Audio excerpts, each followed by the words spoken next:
우리는 지난 시간에 뭐라 그랬어요? 하나님의 위로를 받아야 된다 그랬어요. 하나님의 위로를 받으면 여러분들에게 현실적인 여러분 이 문제가 최상의 것으로 하나님이 해결해 주신 것을 봤어요. 자, 이 한나 이야기도 했죠. 한나도 지금 이 자식이 없어가지고 말이죠. 핍박을 받고 온갖 어려운 가운데 있단 말이죠. 그런데 그 한나가 세상 가운데 내 지식, 내 지혜로 살지 아니하고 하나님의 성전에서 애통할 때 하나님과 심정이 통했다 그 말이야. 막힌 것들이 딱 뚫렸단 말이야. 하나님하고의 관계 회복이 됐다 그 말이야. 쉽게 얘기하면. 그랬더니 어떻게 돼요? 여러분 전무후무한 여러분 사무엘이라는 아들을 주신 거야 하나님이. 자, 다윗도 마찬가지잖아요. 여러분 범죄했어요. 우리가 살다 보면 범죄할 수 있죠. 범죄했단 말이에요. 이 하나님의 사람이 이건 발세바를 범하고 말이죠. 그래서 결국은 뭐예요? 이 아들이 죽었단 말이야. 죽었어. 그럴 때 이 딴 데로 가지 아니하고 하나님하고의 해결하려고 통하고 애통할 때 하나님이 위로가 오는데 용서의 위로가 오고 여러분 잃어버렸던 이 아들보다도 더 귀한 솔로몬이라는 지혜의 아들을 하나님이 주셨다는 걸 알아야 돼요. 여러분 이 지난 시간에 자, 이 바울에게 위로가 뭘까요? 바울의 위로가 뭐야? 디도가 돌아온 거야. 디도가 자식과 같은 디도가 돌아온 거야. 여러분 또 이 바울의 위로가 또 뭐가 지난 시간에 여러분들과 나눴습니까? 이 바울의 위로가 뭐냐? 야, 이 자식처럼 내가 복음으로 낳은 고린도 성도들이 내가 어떻게 보면 과하게 편지를 쓰기도 하고 야단으로 가득한 책망으로 가득한 편지였단 말이야. 이걸 읽고 시험 들어오면 어떻게 할까? 별의별 생각이 다 드는 거야 이게. 그런데 이게 뭐냐? 위로가 뭐냐? 그들이 성찰을 하고 말이죠. 여러분 회개를 하고 하나님께 돌아오면서 그들의 삶이 바뀌어버리는 거야.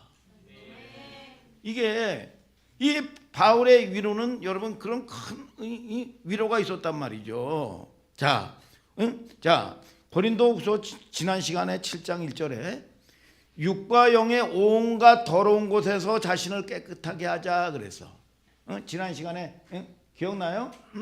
자신을 깨끗하게 하자. 온갖 영, 육과 영의 더러운 곳에서 자신을 깨끗하게 하자. 그러면 야 지저분한 거 깨끗이 청소해야지 뭐. 그런 뜻이 아니야. 여러분 뭐냐? 이코로 깨끗하게 한다는 거는 이코로 거룩이야. 거룩이라는 거는 뭐라고 그랬어요? 관계의 개념이다 그랬죠. 그래서 하나님께서 여러분들에게 성경을 읽을 때 내가 거룩하니까 너희도 거룩하라 그래서 여러분 그 거룩이라는 건 뭐냐 하면 뭐든 깨끗하게 한다 뭐 그런 게 아니야. 여러분 남자 청년과 여자 청년이 결혼을 했어. 신랑과 신부가 됐어. 그러면 여러분 신랑은 신부만 바라봐야 돼요. 여러분 신부는 여러분 신랑만 바라봐야 되고 여러분 이 신랑은 신부만 바라봐야 되는 거야. 뭐 이 9대 1, 9대 3 이거 없어요. 전부 아니면 전부란 말이야. 주님이 뭘 요구하는 거예요? 우리는 딴 데 한눈 팔면 안 된다 이거야.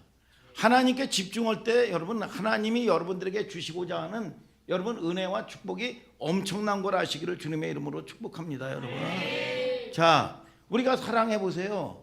그러면 이스라엘아 보여 안 보여? 사랑해 보면 안 보이죠? 허물도 안 보여요. 그래서 잠언서 17장 9절에 허물을 덮어주는 자는 사랑을 구하는 것이요 그것을 거듭 말하는 자는 친한 벗을 이간하는 자니라 그랬어.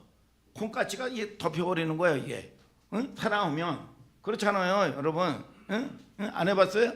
운동장에 말이야 야구장에 한 3만이 넘는 이 관중이 있는데 아비의 마음은 뭐냐? 내 자식에게만 집중되어 있는 거야 이게.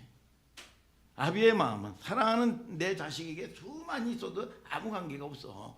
아무리 박박사 여러분 라고 할지라도 여러분이 하나님이 선택한 하나님의 자녀면 하나님의 관심에는 여호와의 눈은 여러분 내 자녀를 향하게 돼 있단 말이야.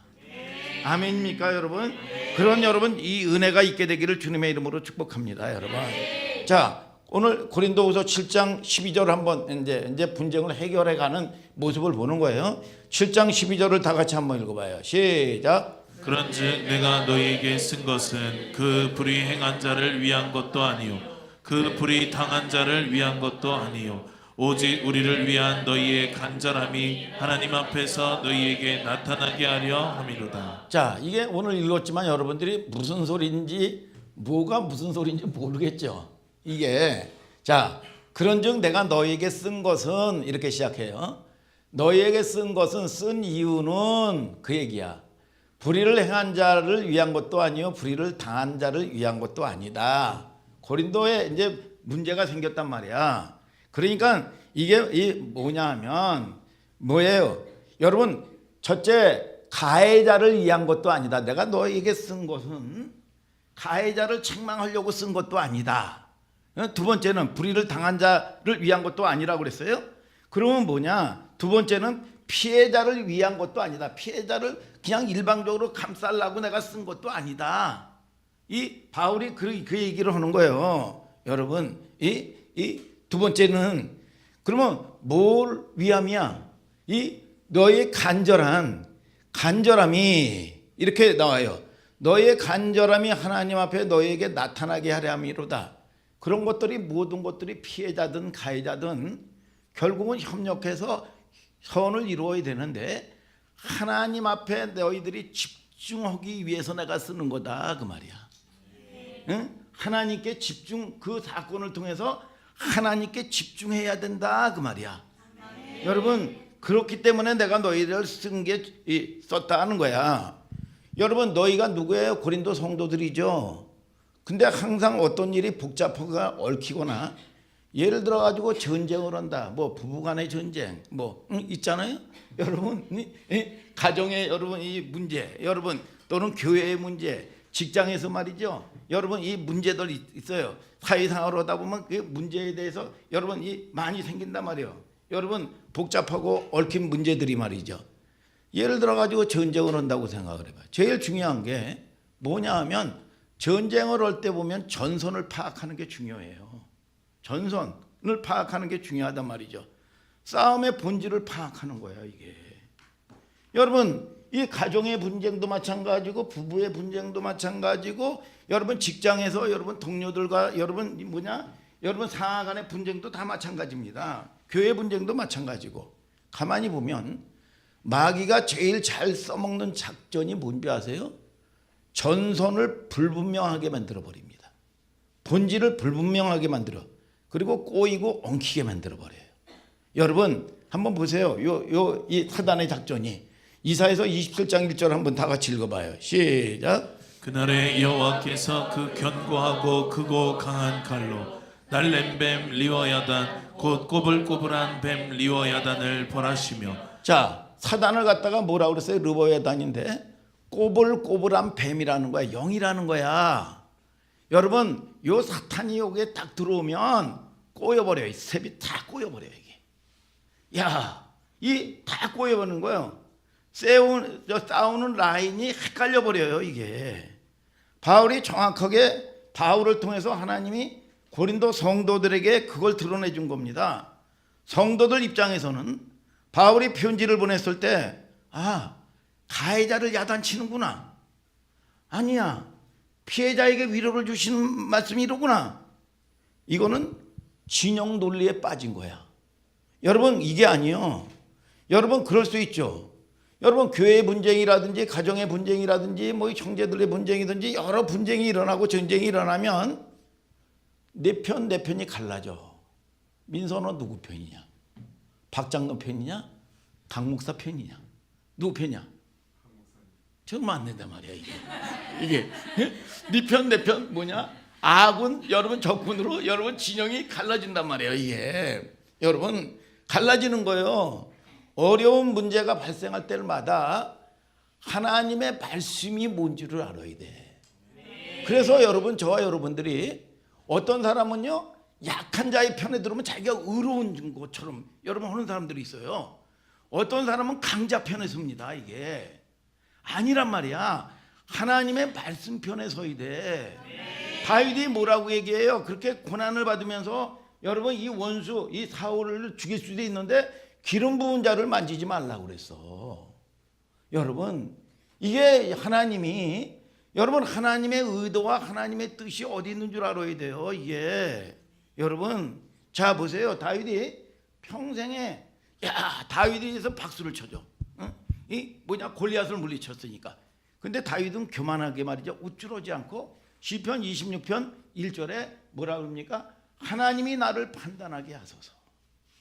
하나님께 인정을 받고 싶다는 거야 나는. 오늘 여러분 저와 여러분들이 그런 믿음 되기를 주님의 이름으로 축복합니다. 여기에 초점이 맞춰져 있어야 돼요. 이걸 놓치면 다 잃어버려. 여러분 바울은 뭐라고 얘기했어요? 성도들의 간절함이 그러니까 뭐냐? 여러분 서로 옳고 이 사람 얘기도 들어보면 옳고 여러분 피해자면 피해자라는 대로 들어보면 이유가 있단 말이야. 여러분 그런데 거기에 여러분 뭐냐 편가르기로 여러분 뭐냐 여러분 이 악은 우군 네 편 내 편으로 여러분 서 있지를 않았단 말이야. 뭐냐 하나님의 간절함. 너희들이 결국은 뭐냐 결국은 협력해서 하나님께 집중하기를 원한다 이거야. 여러분 성도들의 간절함이 드러난 거라고 얘기해요. 예를 들어 볼까요? 창세기 44장에 보면 성경에서 예를 드는 거예요. 자 형들이 여러분 이 요셉을 노예로 팔아버렸어요. 팔아버렸는데 이 요셉이가 애굽의 국무총리가 됐다고요. 그런데 이 가나안 땅에 기근이 들어가지고 애굽에 양식을 사러 왔어요. 그래서 이 첫 번째 양식이 이제 그 다 주고 다음에 또 올 때는 막내 베냐민을 데리고 오거라. 그래야 양식을 너희들에게 팔 수가 있다. 이 약속을 했어요. 그리고 나가지고 그들이 갔단 말이야. 그들이 가고 나가지고 가고 나가지고 양식이 떨어졌는데 야곱이가 양식 좀 더 사오나. 그랬더니 이 형제들이 뭐라고 얘기하냐? 베냐민을 데리고 가야 됩니다. 베냐민을 데려가지 아니하면 양식을 살 수가 없습니다. 그랬더니 여러분 이 야곱이 여러분 뭐냐 베냐민에 대해서 왜 여러분 요셉이 여러분 자기의 여러분 친동생이 누구냐 베냐민이란 말이야.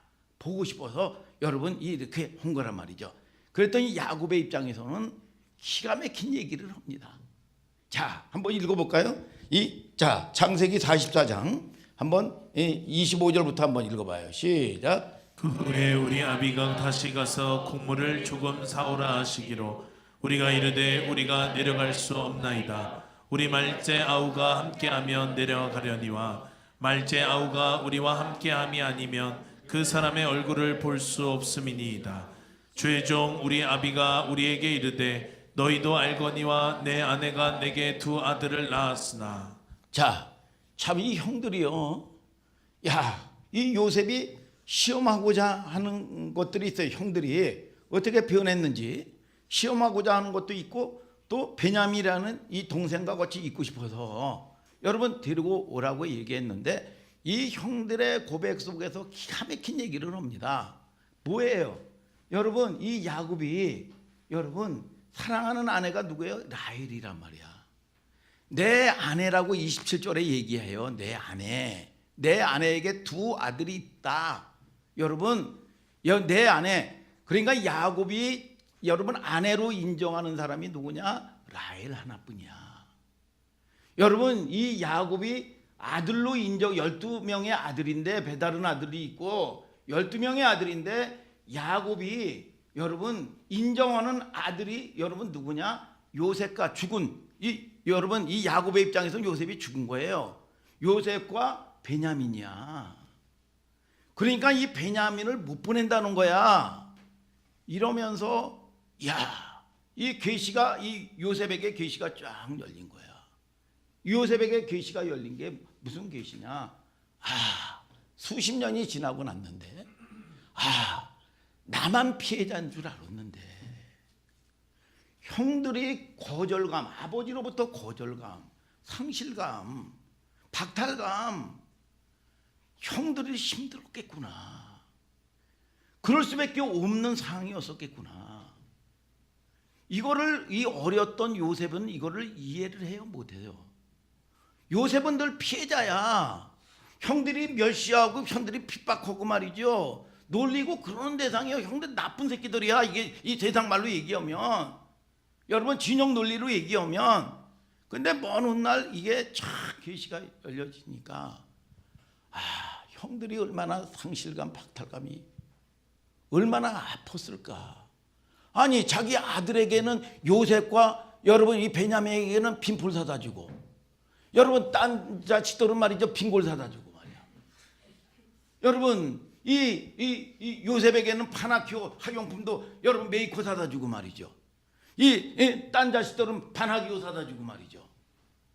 여러분 이런 여러분 이 가정의 이 환경과 문화 속에서 살았다고요. 근데 이 야곱이 사랑했던 아내는 누구냐? 라헬인데 1+1 이 밑에 이 편의점 개업했더라고요. 1+1이 있더라고. 응? 이 라헬을 이 연애를 하니까 여러분 사랑하니까 이 삼촌에게 가서 여러분 이 아내를 달라고. 내가 뭐 딴 사람도 주는데 너는 이 친척 고륙인데 뭐 줄 게 뭐 있냐? 7년 동안 봉사해라. 7년 동안 딱 봉사를 했어. 봉사를 했는데 여러분 뭐예요? 여러분 첫남발을 치러야 되는데 누구예요? 이 레아는 뭐예요? 응? 들소라는 뜻이거든. 들소. 그리고 알력이 약하다. 알력이 나타난다는 건 뭐냐? 눈이 풀어졌다 그 말이야. 여러분 그런 뜻이요. 그런데 이게 이 첫날밤을 치르는데 말이죠. 또 거니 이 눈을 떠보니까 말이죠. 여러분 이 들소 같은 게 눈이 푹 풀어진 게 여러분 탁 있는 거야. 그러니까 얼마나 기겁을 했어. 응? 삼촌에게 뛰어갔더니 이게 무슨 일이냐? 그런데 우리 고장의 풍습은 아우가 형보다 먼저 결혼하는 법이 없다. 7년 동안 너에게 봉사 더 해라. 그래가지고 이 라헬을 보내면서 1+1으로 말이죠. 이 레아를 보낸 거 아니에요? 이게 그런 이 일인데, 자, 이 야곱에게는 내 아들 여러분 내 아내는 누구냐? 라헬과 여러분 요셉과 베냐민뿐이었다는 거야. 여러분, 자, 국무총리가 된 입장에서 보는 날 여러 상황을 마무리될 즈음에 형들이 통 내던지는 말 속에서 요셉이 뭘 깨달아요?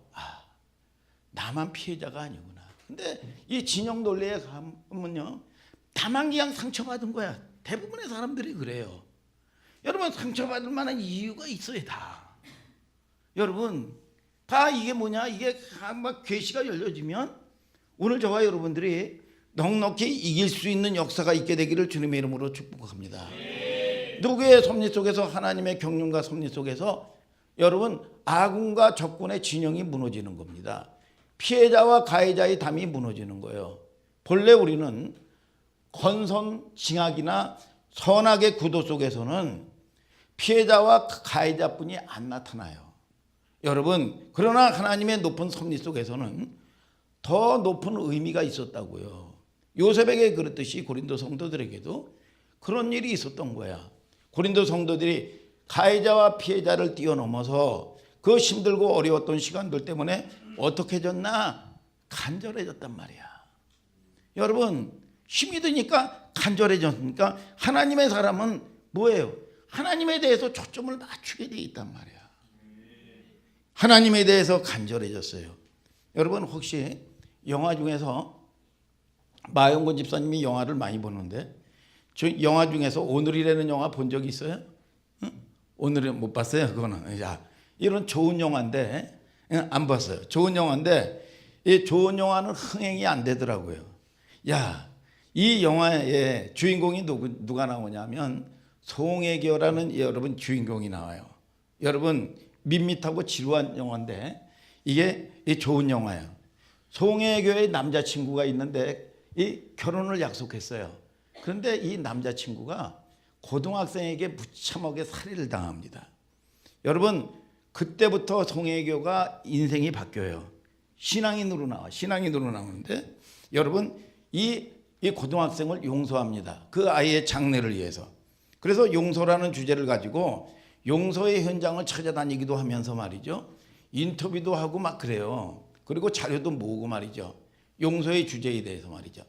그렇게 생활하다가 아주 기막힌 소식을 경찰서의 형사를 통해서 듣습니다. 뭐냐?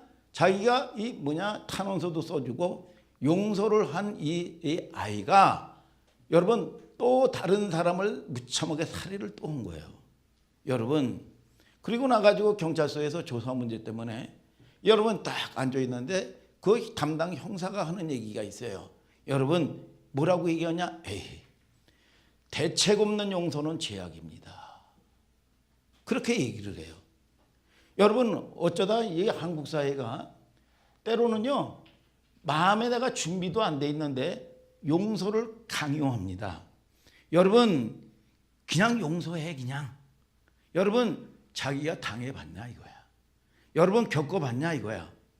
어떻게 제3자가 용서를 강요를 할 수가 있습니까? 남이 강요하거나 함부로 할 수가 없는 거예요.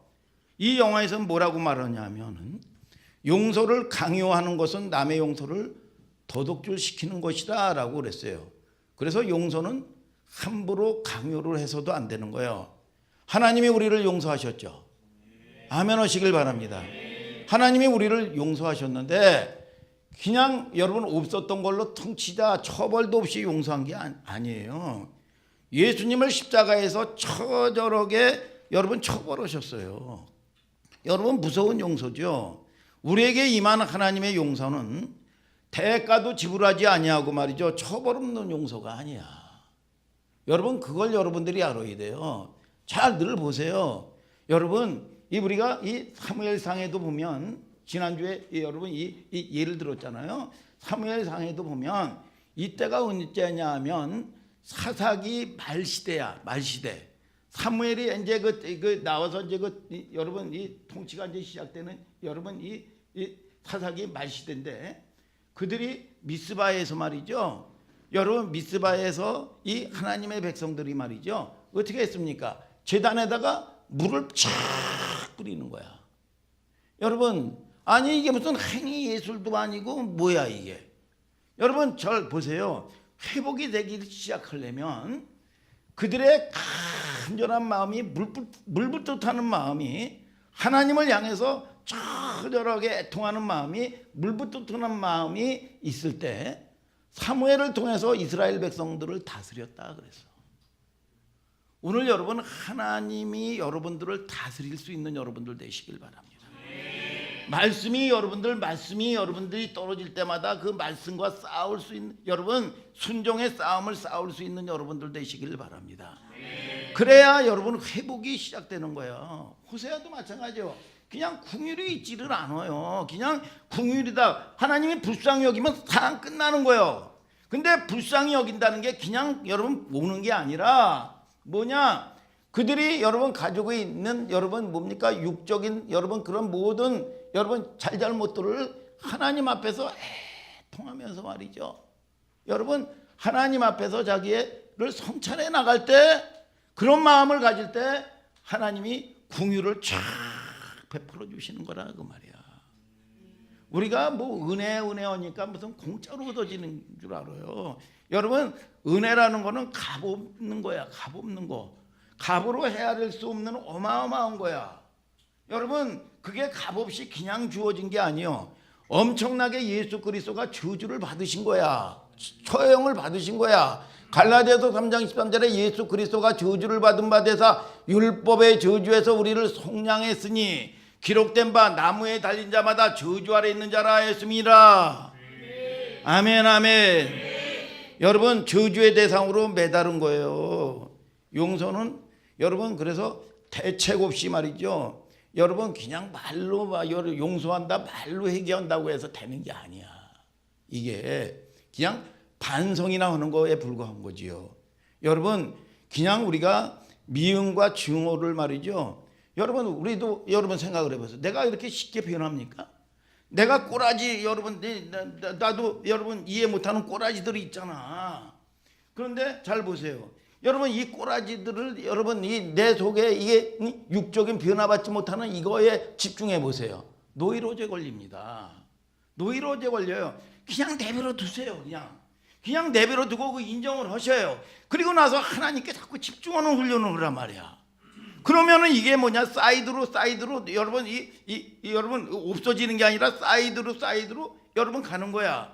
그러면 뭐냐? 여러분 넉넉히 내가 지킬 수 있는 마음이 돼. 무릇 지킬 만한 것보다 더욱 내 마음을 지키라. 생명의 근원이 이에서 남이니라. 뭐냐? 내가 넉넉히 관리가 돼. 이게 생각도 관리가 돼. 여러분, 이게 여러분 마음대로 됩니까? 안 되는 거예요. 오늘 저와 여러분들이 여러분 이런 은혜가 임하게 되기를 주님의 이름으로 축복합니다. 여러분, 용서라는 거는 무슨 증오나 미움이라는 걸 모두 걷어내고 제거해 버리는 게 아닙니다. 가장자리로 여러분 떠밀려 갈 때까지 좀 시간이 걸리더라도 여러분들이 그걸 인정을 하고 여러분 하나님께 집중하는 거야. 그런데 이거를 갖다가 내 방법을 쓰고 여러분 이 내 경험 내 방법으로 피해가면요, 여러분 이거는 여러분 이거 해결할 방법이 없습니다. 그 전에 목사님이 자주 얘기하잖아요. 서 목사님에게 여러분 자기 남편이 바람을 피우고 그러니까 여러분 늘 바람을 피우니까 저 오산으로 가면 이사를 가면 안 되겠냐고. 평택에는 자꾸 그 미쓰리가 있어가지고 말이죠. 오산에는 미쓰리가 없어. 여러분 근원적인 문제를 해결하지 않고 피하고 내 경험을 쓰고 내 방법을 쓰면요, 이 영적인 문제 해결을 못합니다.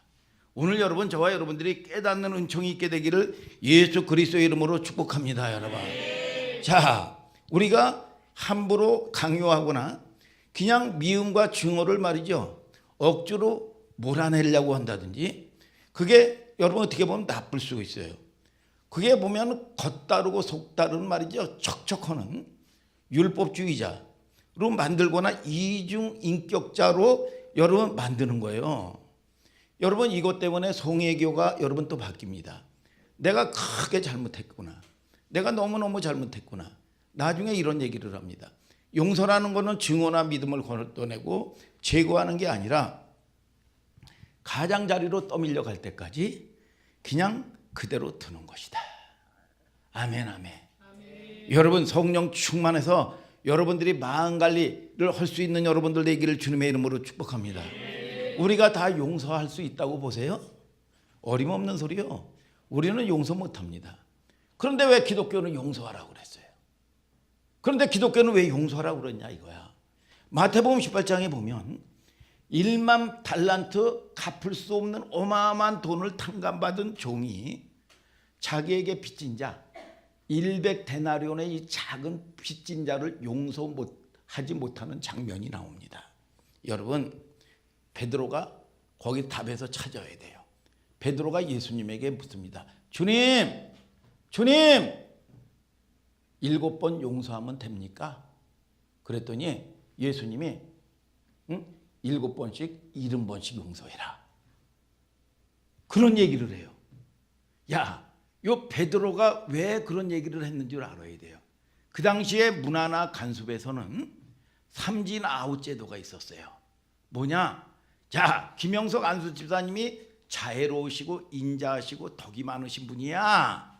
이렇게 인정을 받으려면 3번은 용서한 여러분 기록이라든지 여러분 이런 전력이 누구나 인정을 해줄 수 있는 이것이 있어야 뭐냐? 여러분 김영석 안수 집사님은 뭐냐?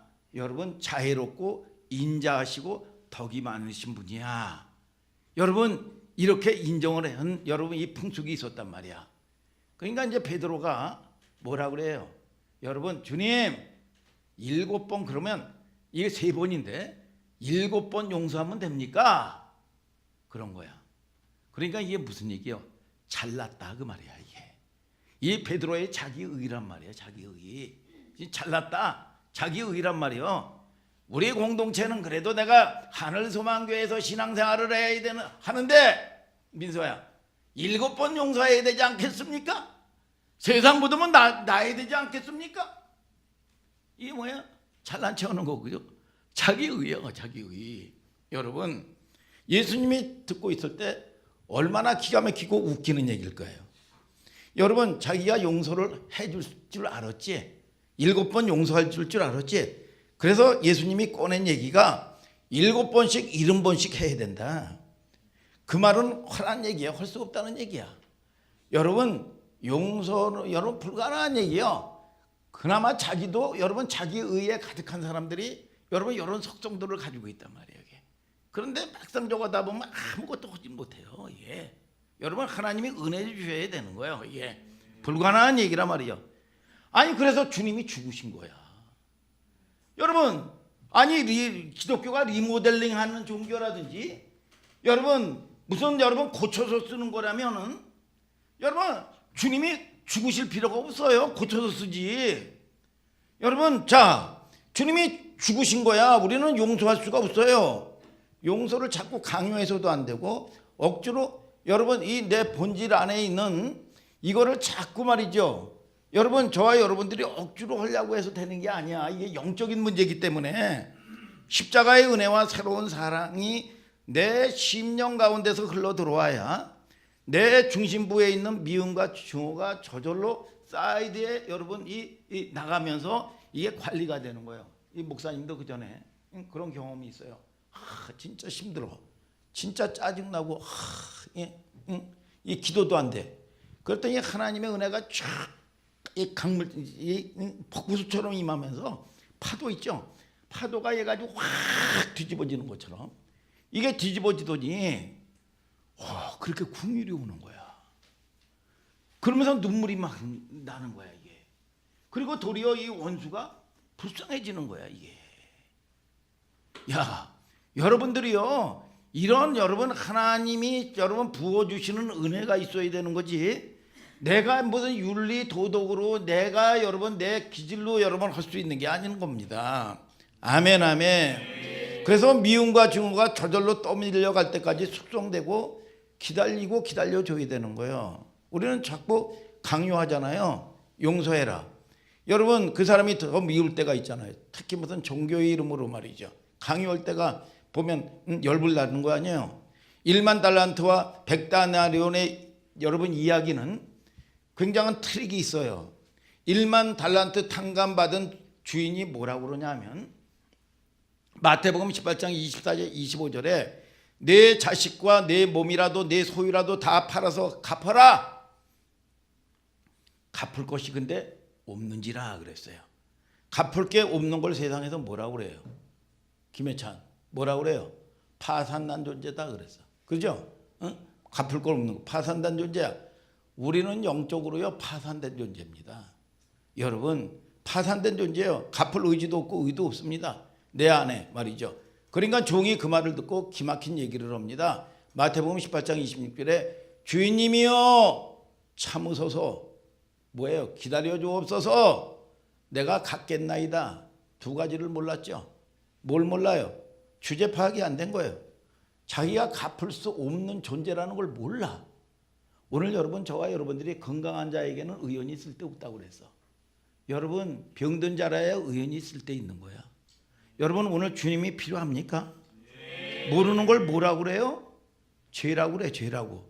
그래서 여기 트릭이 하나 숨겨져 있는데 끝까지 자기 의에 자기 보상을 걸어요. 갚음을 걸어요. 갚겠다는 거야. 그러면서 나오는 얘기가 기막힌 얘기가 주인이 불쌍히 여기사 돌려줍니다. 탕감해 주죠. 잘 들으세요. 거기서 주인이 불쌍히 여긴 것은 갚을 게 없어서 불쌍히 여긴 게 아니라 그 종의 상태를 불쌍히 여긴 거라 그 말이야. 종의 상태. 갚을 게 없어서 불쌍하게 여긴 게 아니라 네 주제 파악이 안 되는구나. 그래서 자기가 갚을 수 있다고 아나보지. 여러분 이렇게 된 거예요. 탕감받은 종이 어마어마한 돈을 탕감받았는데 바로 나가서 자기에게 100데나리온의 빚진 자의 멱살을 잡습니다. 너 새끼야 내 돈 갚아. 갚을 게 없습니다. 그랬더니 감옥에 쳐버리는 거야. 이 얘기를 여러분 주인이 그 소식을 들었어. 그래서 여러분 1만 달란트에 여러분 이 탕감받은 자를 다시 옥에 가둬버렸다는 거야. 여러분 그러면 감옥에 집어넣은 이유는 여러분들이 알아야 돼요. 첫 번째 1만 달란트를 갚지 않아서 감옥에 놓았어요? 감옥에 놓았어요? 여러분 여기는 과제가 있습니다. 우리는 하나님의 은혜로 탕감받은 존재들이에요. 그러나 우리는 내가 용서할 수가 없어요. 내 의로 할 수 있는 게 아무것도 없어요. 그러나 여러분들의 중심이 말씀의 중심이 방향성이 있어서 하나님 내게 은혜를 베풀어 주옵소서. 이 훈련을 해야 된단 말이에요. 이게 뭐냐? 방향성이야, 방향성. 이게 뭐냐? 하나님을 여러분 하나님께 집중하는 훈련이란 말이야. 하나님이 해결해야, 하나님이 위로해야 모든 것들이 여러분 협력해서 선을 이루고 모든 것들이 최상의 것으로 여러분들에게 문을 열어주시는 거란 말이에요. 아멘입니까 여러분? 어떤 어려움을 통해서도 극복해 나가는 가운데 고린도 성도들이 뭐를 연습을 했어요? 하나님의 섭리를 보고 하나님의 용서를 보고 훈련을 한 거야 여러분.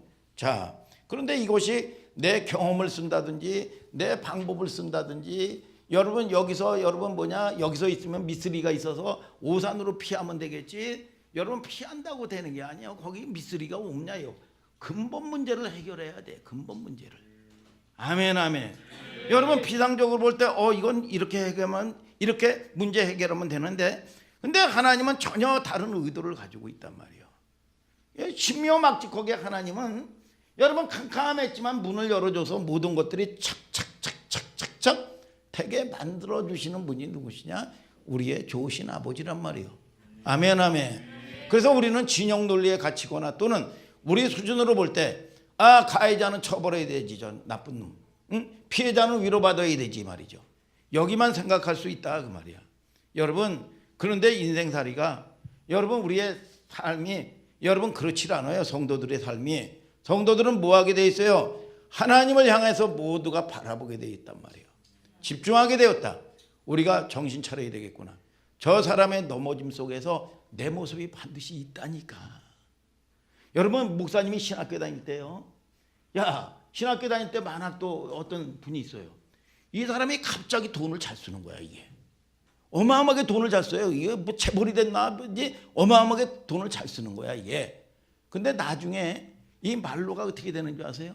여러분 이상한 암 걸려가지고 다 쑥대밭이 되고 다 파산났어요.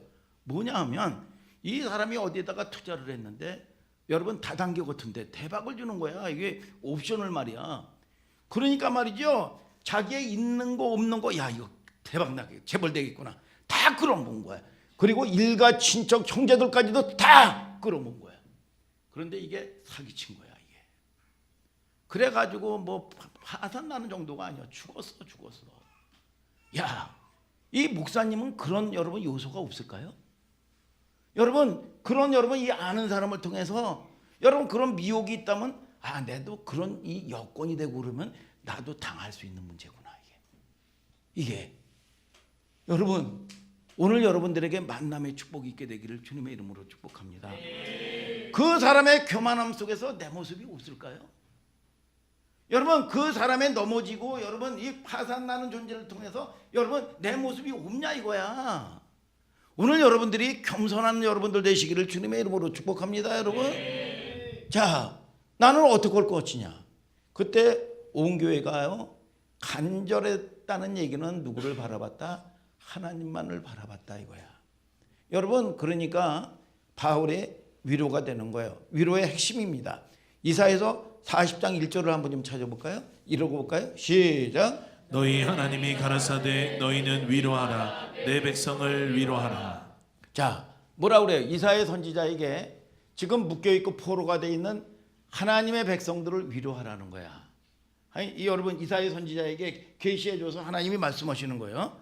자, 그러면 그 위로가 뭘까? 하나님의 의도 로드맵을 여러분 찾아가 봐야 돼요. 2절 3절을 다 같이 읽어보세요. 시작. 너희는 정다이 예루살렘에 말하며 그것에게 외쳐 고하라. 그 부격의 때가 끝났고 그 죄악의 사함을 입었느니라. 그 모든 죄를 인하여 여호와의 손에서 배나 받았느니라 할지니라. 외치는 자의 소리여 가로되 너희는 광야에서 여호와의 길을 예비하라. 사막에서 우리 하나님의 대로를 평탄케 하라. 자, 그 내용이 뭡니까? 여러분 이스라엘 백성들이 하나님의 백성들이 바벨론의 포로가 됐어요. 어쨌든 그 포로가 된 거는 뭐예요? 불순종 때문에 벌을 받은 거예요. 이게 저주를 받은 거란 말이에요. 이스라엘 백성들의 입장에서.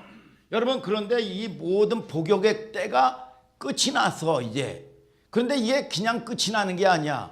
여러분 이스라엘 백성들이 뭐냐? 여러분 하나님의 말씀에 다스림을 받기 시작하는 거야.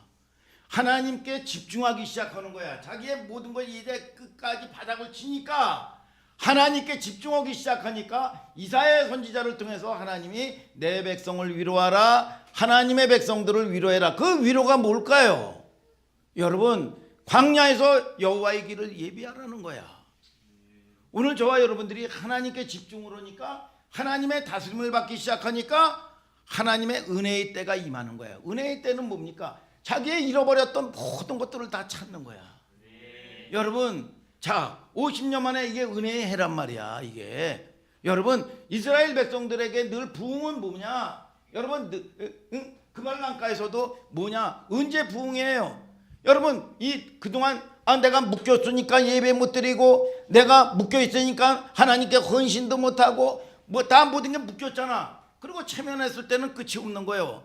근데 그들이 여러분 뭡니까? 잃어버렸던 여러분 이 창고에 녹슨 악기들을 딱 꺼내고 말이죠. 검은 고를 딱 꺼내면서 말이죠. 여러분 이 찬양하면서 회개하는 거예요. 예배하는 거예요. 묶여 있는데 왜? 여러분 내가 묶였다고 여러분 핑계로 하나님께 예배하지 못했던 그런 모든 것들을 여러분 이 회개하고 예배가 회복이 되니까 이스라엘의 회복이 일어나기 시작하는 거예요. 오늘 여러분 저와 여러분들이 깨닫는 은총이 있게 되기를 주님의 이름으로 축복합니다. 여러분 누구의 길을 예배해라? 광야에서 여호와의 길을 예배해라. 위로받은 백성들이 여러분 고국으로 돌아오는 것처럼 생각돼요.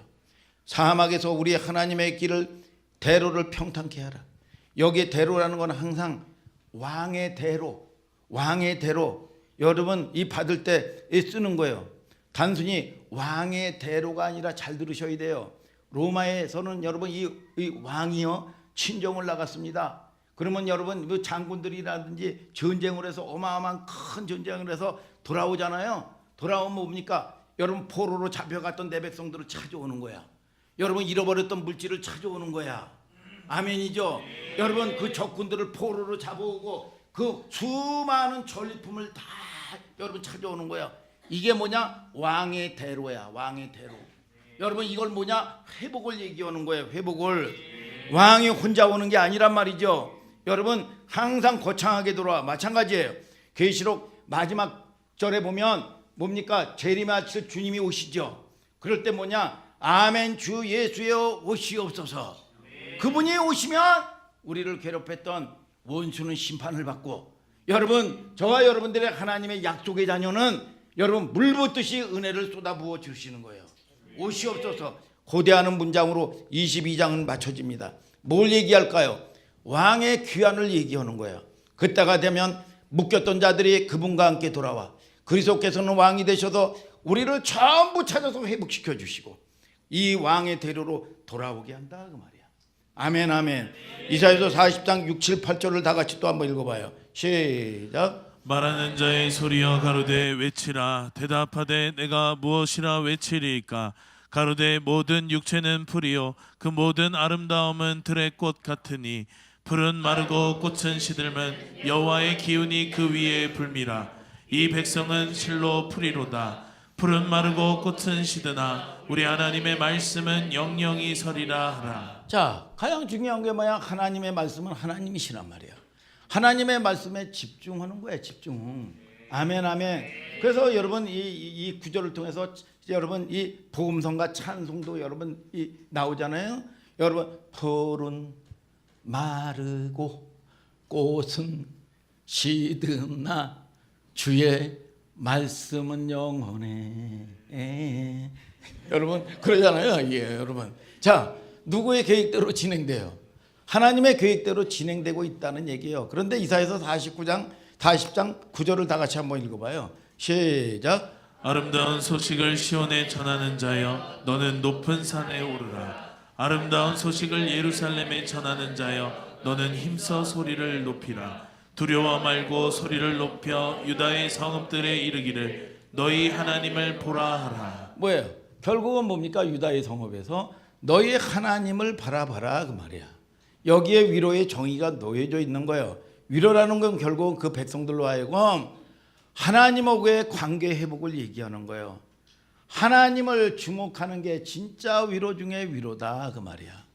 하나님이 주시는 위로를 받을 때 여러분들에게 근본 문제가 해결되고 여러분들에게 최상의 것으로 하나님이 예비하시고 주신다 그 말이야. 여러분 백성들이 회개하는 것도 바울에게는 위로가 되고 여러분 디도가 여러분 돌아온 것도 위로가 돼요. 그러나 이 백성들이 누구를 바라봤어? 하나님을 바라봤단 말이야. 바울에게는 최고의 위로예요. 바울의 놀라운 점이 있어요. 보통 우리는 인간이기 때문에 나하고 예찬이하고 예를 들어 가지고 뭐 여러 가지 관계가 여러분 이 꼬였단 말이야. 관계가 안 좋아. 근데 어떤 계기가 돼 가지고 말이죠. 관계가 개선이 됐어요. 우리는 관계 회복이 돼 가지고 좋게 됐다. 예찬이도 좋게 되고 나도 좋게 되겠다. 인간은 여러분 여기까지예요. 여러분 그게 아니에요. 바울이 말하는 위로가 뭐죠? 이런 과정을 뛰어넘어서 요셉이 봤던 것처럼 하나님의 계시를 봤던 것처럼 하나님의 여러분 이 사람 형들도 마찬가지고 가해자인 형들도 마찬가지고 피해자라고 자처했던 요셉도 마찬가지고 결국은 하나님께 집중하게 됐다 그 말이야. 아멘 아멘. 하나님의 사람으로 여러분 세워지게 됐다 그 말이야. 여러분 이게 진짜 위로예요. 우리는 무슨 관계의 삶 속에서 인격적인 문제를 가지고 여러분 이 회복하려고 하는 시도를 합니다. 여러분 그래 가지고는요 온전한 회복이 일어날 수가 없어요.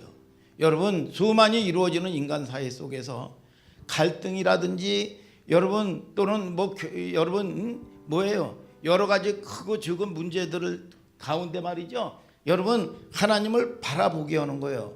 진짜 위로의 설교는 그냥 여러분 너 힘들지 맛있는 거나 사주고 말이죠. 하나님도 이해하실 거야. 여러분 그런 여러분 인간적인 언어로 여러분 위로를 하는 게 아니야. 설교도 하나님의 위로를 받게끔 설교를 해야 돼. 하나님께 집중해. 그래서 여러분들에게 늘 목사님은 하나님의 말씀을 전하게 하여 주시옵소서. 그분만이 우리의 눈물을 씻어 주시고 그분만이 우리를 온전하게 회복시켜 주실 수 있는 분이요. 우리는 흉내도 못 내요. 못 내요. 인간적인 회복만, 인간적인 여러분 지혜, 인간적인 여러분 경험 가지고 여러분 하려고 하는 거는 근본 문제를 해결할 수가 없는 거예요. 그래서 하나님 오늘 우리가 하나님의 위로가 여러분 이 땅에 여러분 지금 있는 여러 가지 크고 적은 문제 가운데서도 하나님의 위로가 충만하게 이루어지게 하여 주시옵소서. 하나님 나의 이 어두운 이 마음이 오늘 가셔져서 하나님의 말씀의 계시를 보게 하여 주시옵소서. 여러분 그런 저와 여러분들 되시기를 주님의 이름으로 축복합니다.